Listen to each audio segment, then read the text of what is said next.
Assalamualaikum warahmatullahi wabarakatuh, pemirsa Oksigen ID.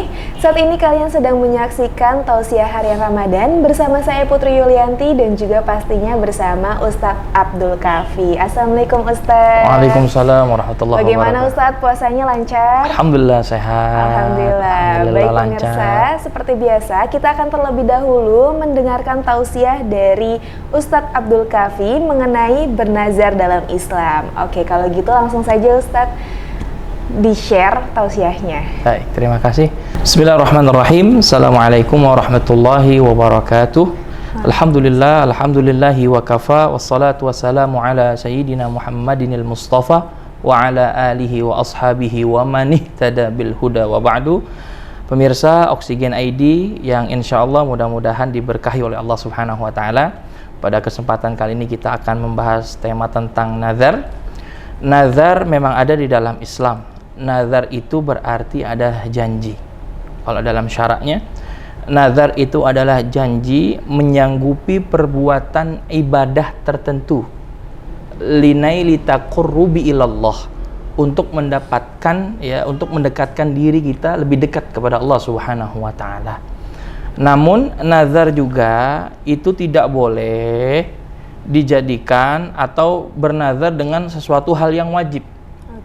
Sebagai contoh hal yang wajib itu misalkan andaikan proyek saya goal, saya akan bernazar sholat 5 waktu. Nah, itu memang udah wajib. Jadi tidak boleh bernazar dengan hal yang wajib. Ya, tapi bolehnya dengan hal yang sunnah. Maka hal ini pernah dilakukan di masa Rasulullah SAW dan juga para sahabat pernah melakukan ini. Termasuk di dalam Al-Quran yang Allah abadikan di surah Maryam ayat 26. Bagaimana Siti Maryam, ibunda dari Nabi Isa alaihi salatu wassalam, ya beliau bernazar. Faquli inni nazartu lirrahmani sauma. Ya, tak kala mendapatkan nikmat dari Allah Subhanahu wa taala, beliau diajarkan oleh malaikat Jibril, ya dalam hal ini beliau diajarkan bernazarlah kamu dengan berpuasa. Jadi Siti Maryam radhiyallahu anha ini beliau bernazar dengan berpuasa.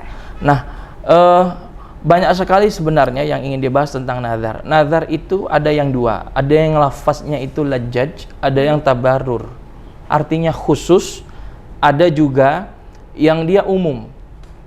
Nah, nazar yang khusus itu hendaknya segera ditunaikan. Sebagai contoh misalkan saya ketika nanti lulus wisuda gitu ya dengan nilai kamlot, saya akan menjual motor saya, itu kan khusus, dan saya sedekahkan untuk fakir miskin. Nah, itu namanya khusus. Tapi lain kalau yang lafaz nazarnya umum adalah nanti kalau misalkan kita lulus wisuda dengan yudisium kamlot, saya akan berbuat kebaikan atau hanya sedekah. Nah, itu istilahnya umum. Sedekahnya berapa jumlahnya dan lain sebagainya itu bentuknya umum. Itu tidak jadi masalah. Nah, akan tetapi nazar ini yang harus kita ketahui dan harus kita perhatikan adalah bukan hal main-main. Karena nazar itu adalah janji kita seorang hamba langsung kepada Allah Subhanahu wa taala. Oleh karena itu, sebaiknya kita tak kala kita ada hajat ingin dikabulkan oleh Allah Subhanahu wa taala, tidak mudah untuk mengumbar nazar atau mengumbar janji yang memang kita tidak sanggup untuk melakukannya. Boleh kita bernazar, dibolehkan di dalam Islam, tapi ingat dan hati-hati ya, takutnya ketika kita bernazar, sering-sering bernazar, banyak janji, kita tidak bisa menunaikannya. Walhasil ketika kita tidak bisa menunaikannya, malah jadi dosa untuk kita. Nah, oleh karena itu nazar baik, tapi niatnya linaili taqarrubi ilallah, untuk lebih dekat dengan Allah Subhanahu wa taala. Karena Allah kabulkan hajat kita, kita jadi pengen lebih dekat lagi, pengen berbuat baik lagi, terus motivasinya pengen kasih yang terbaik untuk ibadah kepada Allah Subhanahu wa taala. Dan mudah-mudahan ini bisa menjawab pemirsa Oksigen ID tentang nazar. Insyaallah kita akan bahas lebih lebar lagi insyaallah. Wallahu a'lam. Terima kasih Ustadz atas tausiahnya. Nah, pemirsa Oksigen, setelah ini kita akan ada tanya jawab bersama Ustadz Kafi. Jadi jangan kemana-mana ya, tetap di Tausiah Harian Ramadan.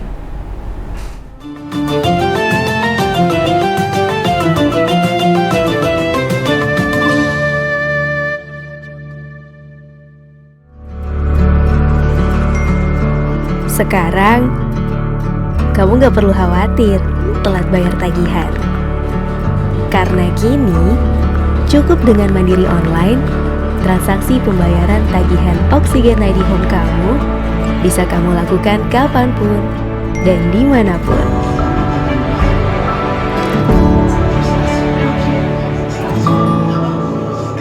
Ini baru namanya internet rumah.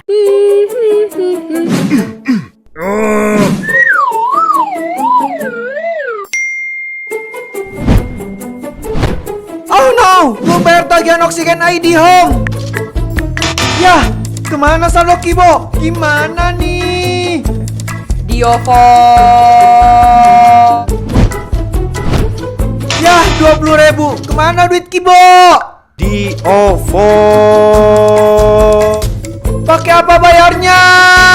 OVO. Oke. Oh iya ya, uang Kibo kan di OVO.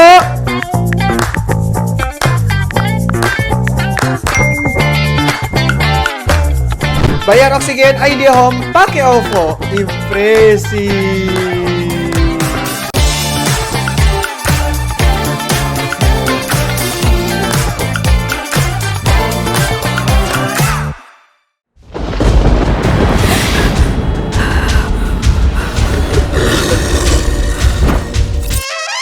Kesel? Lagi streaming tiba-tiba buffering? Cari solusi internet yang tepat, berkualitas, cepat, dan stabil? Saatnya beralih ke Oksigen.id.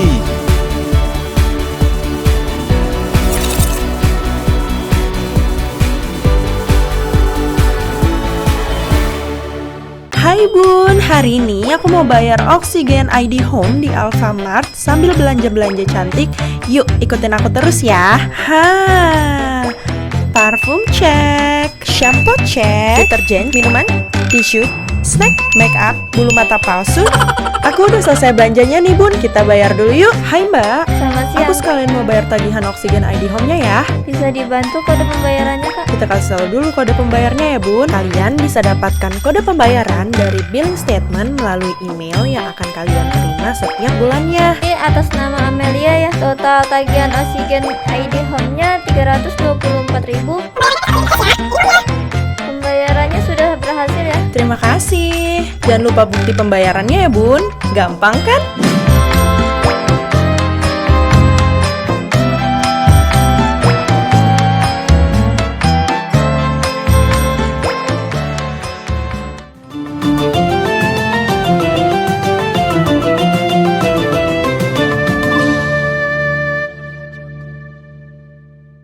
Alhamdulillah kembali lagi di Tausiah Harian Ramadan. Ustadz, udah ada pertanyaan nih dari pemirsa Oksigen di rumah. Pertanyaan yang pertama, bagaimana jika kita ingin bernazar di hari yang telah kita tentukan, namun di hari tersebut belum terlaksana nazar kita? Karena beberapa hal, misalnya belum ada rezeki, itu gimana Ustadz? Baik, bismillahirrahmanirrahim. Dalam masalah nazar, tak kala kita tidak bisa menunaikan pada hari yang sudah ditentukan, maka boleh artinya menggantinya dengan hari yang lain. Asalkan ya janji kita, nazar kita itu ditunaikan sesuai dengan hajat kita. Namun tak kala ya kita ini tidak sanggup lagi melanjutkan untuk membayar nazar tersebut karena suatu hal ya memang benar-benar nggak bisa nih ya. Dalam mazhab Imam Syafi'i dikatakan bahwa boleh tidak membayar nazar tersebut. Jadi memang ada khilaf di antara ulama, ada yang lagi bisa kita bayar nazar, tapi mazhab Imam Syafi'i mengatakan kita tidak bisa, tidak jadi masalah. Tapi kalau saya sikap hukumnya mengatakan selagi kita masih bisa hidup dan bisa menunaikan nazar tersebut, monggo sebisa kita untuk menunaikan nazar tersebut, karena nazar itu adalah janji kita kepada Allah Subhanahu wa ta'ala. Kapan nanti kita bisanya, itu kita ufawid ilallah, kita serahkan kepada Allah Subhanahu wa ta'ala. Wallahu a'lam. Ke pertanyaan selanjutnya, jika kita ingin bernazar, bolehkah orang lain tahu, terutama orang tua, supaya ketika kita lupa ada yang mengingatkan, atau cukup diucap dalam hati dan hanya kita saja yang tahu? Baik. Bismillahirrahmanirrahim. Dalam hal bernazar, sebaiknya tidak usah dibeberkan kepada orang lain. Oke. Dan masalah niat nazar, sebaiknya ketika kita memang benar-benar ingin bernazar, pemirsa, hendaklah ia meniatkan dalam hati dan juga diucapkan dalam lafaz. Oke. Mengapa? Agar sah ya niat dari nazar kita. Karena banyak sekali ulama mengatakan bahwa tidaklah sah atau niat seseorang tak kala belum dilafazkan atau belum diucapkan. Ya. Jadi kalau misalkan hanya sebatas hati, saya pengen ini, nanti kalau misalkan ini itu gitu, hanya di dalam hati, itu belum ditulis kepada nazar. Tapi kita bilang misalkan saya bernazar bahwa nanti jikalau A, B, C, saya akan memberikan ini dan itu. Ya, niat untuk mendekatkan diri kepada Allah Subhanahu wa Ta'ala itu harus dilafazkan. Nah, karena ada hadis Nabi Muhammad SAW, sesungguhnya Allah ya tidak atau memaafkan ya seseorang yang belum terlafazkan ya amalnya, artinya masih di dalam hati dan dia belum dilakukan. Masya Allah. Jadi ya sebaiknya kita simpan, kecuali ya kita dalam keadaan sakit dan tidak sanggup lagi dalam hal ini untuk melaksanakan nazar. Kita tahu nih nggak sanggup lagi, misalkan. Nah, itu boleh diceritakan kepada keluarga, kerabat dan lain sebagainya. Seperti itu. Wallahu a'lam. Jadi lebih baik dipendam saja ya Ustaz. Kita sendiri yang tahu. Nanti kalau misalkan kita sudah tidak sanggup lagi, baru kita ceritakan kepada keluarga. Oke. Begitu pemirsa. Jadi setelah ini masih ada beberapa pertanyaan lagi. Jadi jangan kemana-mana ya, tetap di Tausiah Harian Ramadan.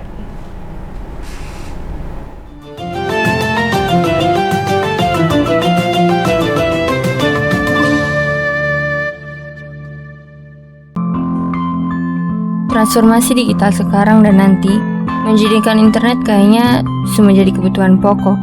Penggunaan internet di semua bidang memang terlalu diperlukan. Contohnya, Beta, sebagai seorang mahasiswi di Kupang.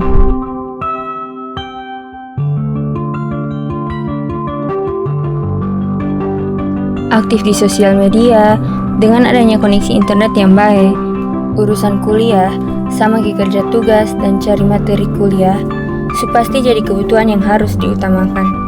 Semua kegiatan bergantung di internet. Ketong pun harapan, semoga koneksi internet yang semakin baik cepat terwujud. Internet di Kupang akan jauh lebih baik kalau ada penambahan jaringan dari proyek Palaparing Timur.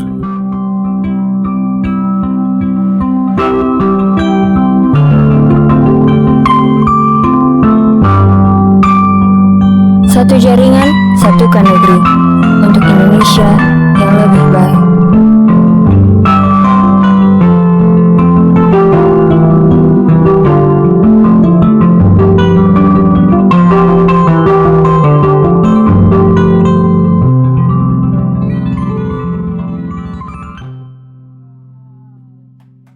Hai Bun, hari ini aku mau bayar Oksigen ID Home di Alfamart sambil belanja-belanja cantik. Yuk ikutin aku terus ya. Parfum cek, shampoo cek, deterjen, minuman, tisu, snack, make up, bulu mata palsu.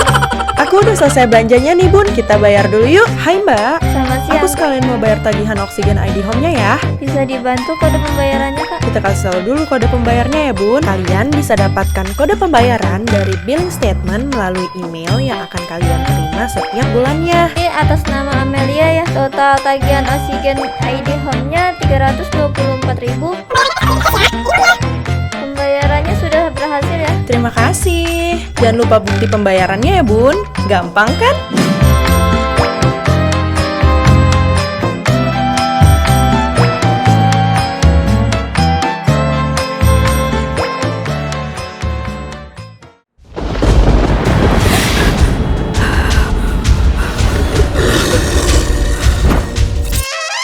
Kesel? Lagi streaming tiba-tiba buffering? Cari solusi internet yang tepat, berkualitas, cepat, dan stabil? Saatnya beralih ke Oksigen.id.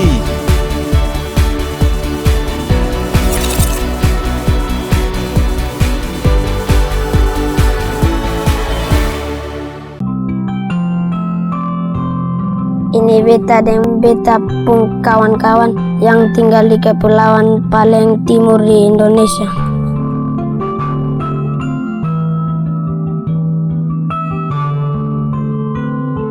Beta dengar Indonesia pun proyek pala paling timur. Yang beta tahu itu bisa bantu desa beta jadi lebih maju. Maju dalam pengetahuan, maju dalam informasi, maju dalam pendidikan. Katong pun jaringan internet su bisa jadi lebih baik. Katong yang tinggal di timur su bisa dapat banyak informasi baru lebih cepat. Biar katong di timur sangat jauh dari ibu kota, katong sonde tertinggal lai. Satukan untuk Indonesia yang lebih baik.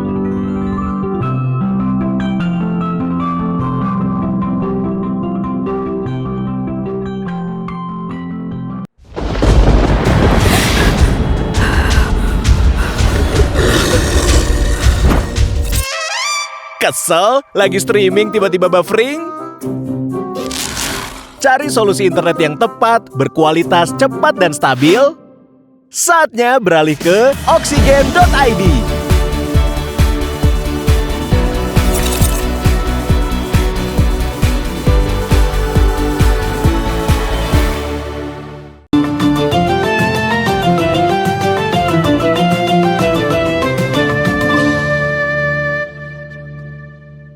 Alhamdulillah kembali lagi di Tausiah Harian Ramadan. Baik Ustadz, sebelum kita ke pertanyaan berikutnya, aku ada rekomendasi takjil favorit saat bulan puasa. Oke, kita lihat dulu ya cuplikannya berikut ini.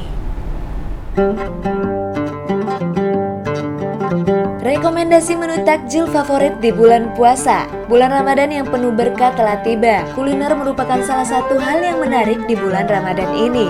Masyarakat memiliki tradisi tersendiri dalam merayakan bulan suci, termasuk menu buka puasa yang populer dan wajib disantap oleh masyarakat.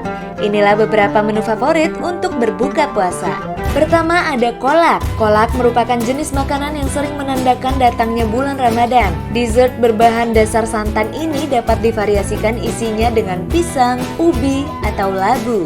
Yang kedua, es buah. Es buah akan selalu menjadi menu buka puasa favorit saat Ramadan tiba. Menu ini benar-benar bisa mengembalikan kesegaran yang hilang saat menjalankan puasa. Selanjutnya yang ketiga, es timun suri. Kita sudah tahu bahwa timun suri salah satu buah yang terkenal selama bulan puasa di Indonesia. Biasanya es timun suri ini dicampur dengan susu kental, gula aren, cincau, dan nangka. Keempat, ada bakwan jagung. Jika ingin memilih takjil yang simpel, maka rekomendasinya adalah bakwan jagung. Bakwan jagung menjadi menu takjil dan menu makanan yang bisa ditambahkan pada nasi hingga saus kacang. Jadi yang mana nih menu buka puasa favorit kalian? Pastikan untuk tetap sehat dan bugar selama musim Ramadan ini ya. Nah itu tadi rekomendasi menu takjil saat berbulan puasa. Oke, kita lanjut ke pertanyaan berikutnya. Apakah semua nazar harus dilunasi walaupun orang itu berniat untuk nazar melakukan hal yang membahayakan, bahkan hal yang tidak masuk akal, Ustadz? Baik, bernazar tapi dengan hal-hal yang buruk. Membahayakan. Ya, baik. Dalam hal ini, dalam Islam jelas dilarang ketika seseorang bernazar dengan menggunakan cara yang membahayakan orang lain atau merugikan diri sendiri. Itu jelas dilarang.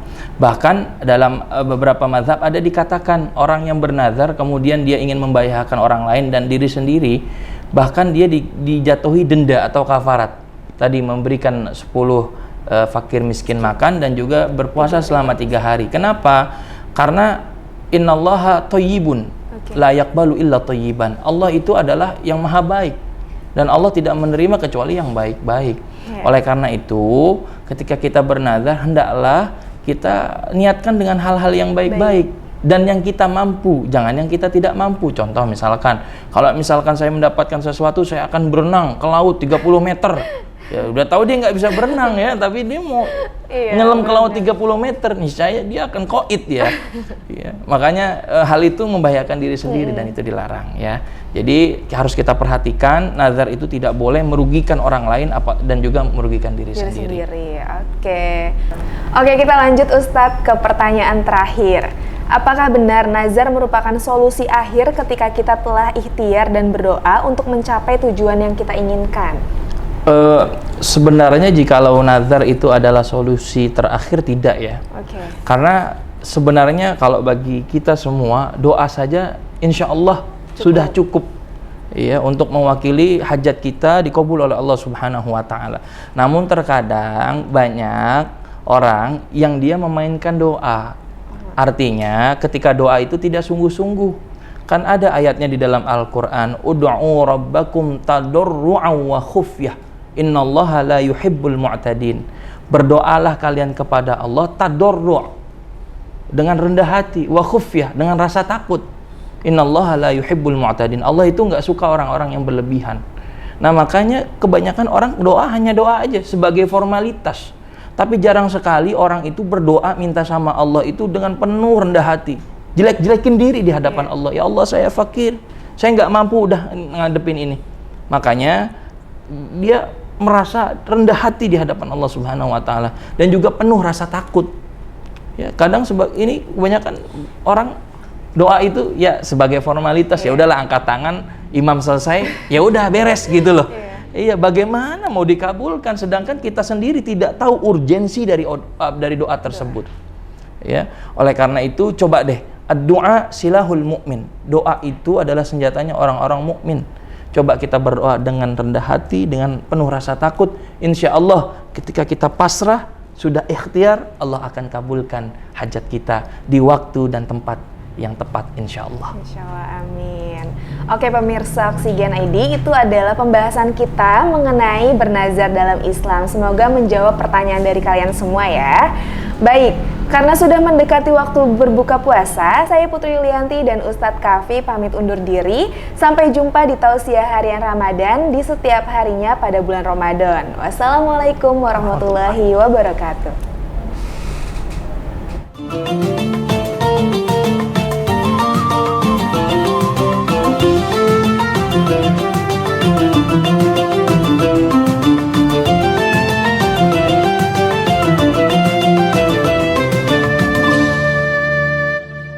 Acara ini dipersembahkan oleh Oksigen.id.